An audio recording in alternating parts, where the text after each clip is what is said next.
ఇప్పుడు నీకు ఆకలిగా ఉంది, తినడానికి డబ్బులు లేవు, ఎవడో కూడా అన్నం పెడితే బాగుండని నువ్వు అనుకుంటావు. కానీ నువ్వు సంపాదించుకొని నువ్వు తినాల్సిందే, ఎవడో కూడా వచ్చి నీకు ఎందుకు పెడతాడు? అది మొన్న రీసెంట్గా కూడా సోయల్ సేమ్, నువ్వు ఎట్లయితే డబ్బులంతా సంపాదించిన డబ్బులన్నీ పెట్టేసావు అట్లాగే పెట్టావు సినిమా చేయడం, అది పెద్దగా అడగపోవడం, అది ఓవరాల్ ఎపిసోడ్ అంతా పెద్ద కాంట్రవర్షియల్గా నా సినిమా ఎందుకు చూడట్లేదు క్వశ్చన్ చేయడం మనోడు. మళ్ళీ అది కాకుండా రిలీజ్ సినిమాలు చూసే బదులు కొత్తగా వస్తున్న సినిమాలు చూడొచ్చు కదా, కరెక్ట్గా ఫ్రైడే టైంకి రిలీజ్ ఎందుకు పెడుతున్నారు సినిమా రిలీజ్ టైంకి, ఇట్లా బోల్డ్ అన్ని స్టేట్మెంట్స్ మనోడు పాస్ చేయడం జరిగింది. సో ఒక బిగ్ బాస్ కంటెస్టెంట్గా దాని అంతటి మీద what is your opinion? Audience చాలా రకాలు. కొందరు ఓన్లీ పొలిటికల్ న్యూస్ చూస్తారు, వేరేది ఏం చూడరు, ఓన్లీ పొలిటికల్. ఇప్పుడు మా మామ ఉన్నాడు, ఇది మా వైఫ్ వాళ్ళ ఫాదర్, ఆయన ఓన్లీ పొలిటికల్ న్యూసే చూస్తాడు, వేరే చుట్టూ. మా నాన్న ఉన్నాడు, పాత సినిమాలే చూస్తాడు, కొత్త సినిమాలు అసలు చూడటం, అసలు పట్టించుకోడు, ఓన్లీ పాత సినిమాలు చూస్తాడు. మా అమ్మ ఉంది, ఓన్లీ సీరియల్సే చూస్తుంది, ఓన్లీ సీరియల్సే చూస్తుంది. తర్వాత మా ఫ్రెండ్స్ ఉన్నారు కొందరు, ఓన్లీ వెబ్ సిరీస్లే చూస్తారు. వాళ్ళు టీవీ ఆడియన్స్ వేరు, ఓటీటీ ఆడియన్స్ వేరు, ఓటీటీలో కూడా నెట్ఫ్లిక్స్ ఆడియన్స్ వేరు, మిగతా ఓటీటీల ఆడియన్స్ వేరు, యూట్యూబ్ ఆడియన్స్ వేరు, యూట్యూబ్ ఆడియన్స్ వేరు. ఇట్లా రకరకాలు ఉన్నారనమాట, రకరకాలు ఉన్నారు. సో ఇప్పుడు ఏంటంటే టీవీలో నిన్ను చూసినారు కాబట్టి నన్ను ఇక్కడ ఎందుకు చూడట్లేదు. ఇప్పుడు ఇన్స్టాగ్రామ్లో 1 మిలియన్ ఫాలోవర్స్ ఉంటారు ఎవరికన్నా, వాళ్ళు ఎక్కడైనా రోడ్డు మీదకి వస్తే వాళ్ళని గుర్తుపట్టలేదు అంటే ఇదేంటో నన్ను గుర్తుపట్టలేదని హట్ అవుతారా? పట్టేటోడు పడతాడు, లేకుంటే లేదు. ఇప్పుడు నేను ఎక్కడికి వెళ్ళినా కానీ అడుగుతారు, ఏమని మీరేం చేస్తుంటారు భయ్యా, వాళ్ళకి తెలియదు. ఎందుకంటే వాడు సినిమాలు చూడు కాబట్టి, సినిమాలు చూడు, యూట్యూబ్ చూడు, టీవీ చూడు కాబట్టి. బిజినెస్ పీపుల్స్, గవర్నమెంట్ ఎంప్లాయీస్ వాళ్ళు ఉంటారు. మీరు ఏం చేస్తుంటారంటే సార్ నేను ఇట్లా ఇండస్ట్రీలో వర్క్ చేస్తుంటా సార్, యాక్టర్ని అని చెప్తా. దానికి నేను హట్ అయిపోయి అదేంది నన్ను చూడలేదా నువ్వు అంటే ఏముంటుంది. కానీ ఎందుకు మీరు అందరూ బయటకు వచ్చిన తర్వాత బిగ్ బాస్ ఆ ఫేమ్ చూసి సినిమా తీసేయాలి, మనకి ఎంత ఫేమ్ వచ్చేసింది ఆ పాయింట్ ఆఫ్ వ్యూలో ఉంటున్నారు ఏంటి అందరూ? ఫేమ్ వచ్చిందని సినిమా తీయట్లేదు, డబ్బు వచ్చిందని తీస్తున్నాం. ఇదే డబ్బులు 10 ఏళ్ల కింద ఉండింటే నేను పోస్ట్ గ్రాడ్యుయేషన్ మధ్యలో ఆఫీస్ వచ్చి హీరో అయిపోయింది. డబ్బులు లేవు, మన మీద పెట్టేవాళ్ళు లేడు. ఎందుకంటే మన మీద ఒకరికి నమ్మకం రావాలి పెట్టాలంటే. డబ్బులు వచ్చినాయి, సరే చూద్దాం ఒకసారి అని చెప్పేసి ఇది. కానీ మీకు వచ్చే రెమ్యూనరేషన్కి సినిమా తీయలేము అన్న థాట్స్ లేవా మీ ఎవరికి? అంటే ఇప్పుడు సోయల్ పరిస్థితి చూసుకుంటే ఉన్న డబ్బులు పెట్టేసినా కూడా మళ్ళీ ప్రొడ్యూసర్ వచ్చి ఇంకో 4-5 కోట్లు పెట్టాల్సి వచ్చింది ఆ బడ్జెట్ మీద.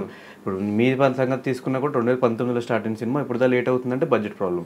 స్టార్టింగ్ మీరు పెట్టేటప్పుడు తెలుస్తుంది కదా సినిమా బడ్జెట్ ఇంకా ఎక్కువ అవుతుందేమో, పెట్టగలమా లేదనే పాయింట్ వస్తుంది కదా. నీ దగ్గర 100 రూపాయలు ఉంది, 100 రూపాయలు సినిమా తీద్దామని దిగుతావు, దిగిన తర్వాత 300 అవ్వదని తెలుసు కదా. ఆల్రెడీ ఇండస్ట్రీలో ఉన్న పర్సన్స్కి చేద్దామనే కదా. ఇప్పుడు ఇండస్ట్రీలో సక్సెస్ రేట్ ఎంత, దిల్ రాజు గారు చెప్పినట్టు 2% 1% సక్సెస్ రేట్ ఉంది. ఇప్పటికీ కృష్ణ గారికి ఎంతమంది వచ్చారు పొద్దున్నే నేను యాక్టర్ అయిపోతా అని, నేను యాక్టర్ అయిపోతాను ఎంతమంది వచ్చారు. ఇప్పుడు ఐటీ జాబ్స్ లేవని తెలుసు, కానీ బీటెక్లో ఎంతమంది జాయిన్ అవుతారు. ఇప్పుడు పొలిటికల్గా మనం గెలుస్తామో లేదో అని తెలియదు, కానీ ఎంతమంది డబ్బులు పోగేసుకొని ఎమ్మెల్యే టికెట్ తీసుకొని ఎమ్మెల్యేగా నేను నిలబడతా ఎంతమంది ఉన్నారు. సో ఇది కూడా అంతే, అంటే అవుతుందో లేదో. ఇప్పుడు ఇది నెగిటివిటీని మైండ్లో పెట్టుకొని అసలు అడిగే ముందు వేయకుండా సైలెంట్గా ఉండే బదులు అయితే అవుతుంది, పోతే పోతుంది, ఒక అడిగి వేసి చూద్దాం. ఇప్పుడు నేనేంటంటే సినిమా తీసిన తర్వాత పెళ్లి చేసుకోవాలి, ఎందుకంటే పెళ్ళి అయిన తర్వాత మనకు బాధ్యతలు పెరుగుతాయి, పిల్లలు వస్తారు, తర్వాత హౌస్ రెస్పాన్సిబిలిటీస్ ఉంటాయి. సో మనం సేవింగ్స్ సైడ్ వెళ్ళిపోతాము, మనం రిస్క్ తీసుకోలేము అనుకునే బదులు సరే ఎట్లా నాకేది కరెక్ట్, నేను ఎనర్జీగా ఉన్నా, యవనంలో ఉన్నా, నాకు దేవుడు డబ్బులు ఇచ్చాడు, మంచి ఛాన్స్ ఇచ్చాడు, ఒకసారి ట్రై చేద్దాం అంతే. ఒకసారి ట్రై చేసి ఇంకొకటి ఉంది, నా స్వార్థం ఇంకొకటి ఉంది, ఇదేదో అది ఇదేని కాదు. కానీ ఉన్న హీరోలందరూ బిజీ. నువ్వు ఒక సంవత్సరం కింద ఒక సినిమా హిట్ కొట్టిన హీరో దగ్గరికి నువ్వు ఇప్పుడు వెళ్ళి డేట్లు అడిగితే 3 ఏళ్ళ వరకు లేవన్నా మొత్తం బ్లాక్ అయిపోయినాయి అంటారు. ఇలాంటి వాళ్ళకి మనం నేనున్నా అని చెప్పి ఒక ఛాన్స్ ఇద్దాము, నేనున్నా అని చెప్పేసి ఒక ఛాన్స్ ఇద్దాము అన్నా. నేను కూడా అదే నా మీద ఓడబెట్టలేదన్నా, నా మీద నేనే పెట్టుకుని ఒక సినిమా తీసుకున్నా, అది చూడన్నా నీకు ఓకే అంటే వీడు పర్లేదురా, ఈయన్ని మెయిన్ లీడ్గా పెట్టి మనం ఒక సినిమా తీయచ్చు అనే ఆప్షన్ మనం ఇద్దాం ఇండస్ట్రీకి అనేది చిన్న కోరిక అంతే. బిజీ స్కెడ్యూల్గా ఉండే ఒక ఆర్టిస్ట్ ఒకప్పుడు సినిమాలు చేతి నిండా సినిమాలు, ఏ పెద్ద సినిమా చూసినా, ఏ పెద్ద హీరో చూసినా కూడా అందులో ఒక క్యారెక్టర్ మహేష్ విఠర్కి ఉంటే బాగుంటుంది అని అనుకునే డైరెక్టర్స్, నీకోసమే సపరేట్ ఒక ట్రాక్ రాసే డైరెక్టర్స్, అక్కడ నుంచి కంప్లీట్ నేను ఇప్పుడు హీరో అయిపోతా, నేను ఒక సినిమా చేస్తా, మొత్తం డబ్బులన్నీ నేనే పెట్టేసుకుంటా అనుకుంటే ఈ గ్రాఫ్ అని తగ్గిపోతుంది కదా. ఇప్పుడు ఏదైనా end of the day artist అవ్వాలి, నేను డైరెక్టర్ అవ్వాలి. ఆర్టిస్ట్కి ఒక పెద్ద పొజిషన్కి వచ్చేసిన తర్వాత డైరెక్షన్లో దిగుంటే రేపొద్దున ఎవరైనా ప్రొడ్యూసర్స్ పెట్టడానికి రెడీగా ఉండేవాళ్ళు కదా.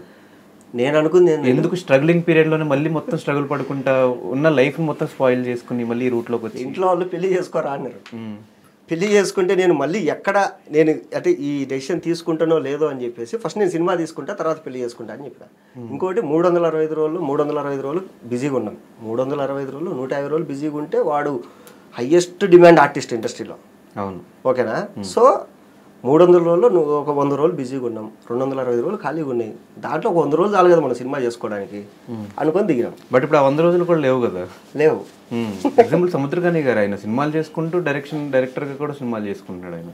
ఆయనకి ఏంటంటే ఆయన ఫ్రెండ్స్ ఉన్నారు ఇప్పుడు ఇండస్ట్రీలో. నాతో పాటు ఇండస్ట్రీకి వచ్చి నాతో పాటు స్ట్రగుల్ అయ్యి ఒక 4 డైరెక్టర్లు కనుక టాప్ పొజిషన్లో ఉంటే వాళ్ళు ఖచ్చితంగా ఏరా ఒక క్యారెక్టర్ లేదా అంటే రామావా నీకేంది అది ఒక క్యారెక్టర్ రాస్తారు. నా ఫ్రెండ్స్ ఇంకా డైరెక్టర్లు కాదు. అది ఆల్రెడీ డైరెక్టర్లు ఉన్న వాళ్ళకి చాలామంది ఫ్రెండ్స్ ఉన్నారు. రెండే తీసుకునేది. ఒకటి డైరెక్టర్కి కావాల్సిన వాళ్ళని పెట్టుకుంటాడు, రెండోది మార్కెట్లో ఎవడైతే హాట్ కేక్ లాగా ఉన్నాడో వాడిని పెట్టుకుంటాడు. అది. అండ్ ఈ సినిమా కూడా డిలే అవ్వడానికి రీజన్ డైరెక్టర్ క్రిష్ గారు అని విన్నాను నేను. ఆయన వల్లే సినిమా చాలా డిలే అవ్వకుండా వచ్చింది అని. డిలే ఏం లేదు కానీ చాలా డిలేలు ఉన్నాయి. దాంట్లో ఒక 3 నెలలు ఆయన వల్ల. అంటే ఆయన ఏంటంటే నేను ప్రెజెన్స్ చేస్తారా, నేను ఇందాక చెప్పినట్టు అందరూ నో అని చెప్పకుండా ఆయన వచ్చేసి ఆయన ఇది రషెస్ రూపంలో ఉన్నప్పుడే చూసినాడు. చూసి బాగుందిరా మొత్తం కంప్లీట్ అయినాక తీసుకోనరా, నేను ప్రెజెన్స్ చేస్తాను, నేను రిలీజ్ చేయిస్తాలే, నీకు నీ మీద నమ్మకం ఉంది అన్నాడు. కాకపోతే నాకేంటంటే డిలే అయిపోయింది.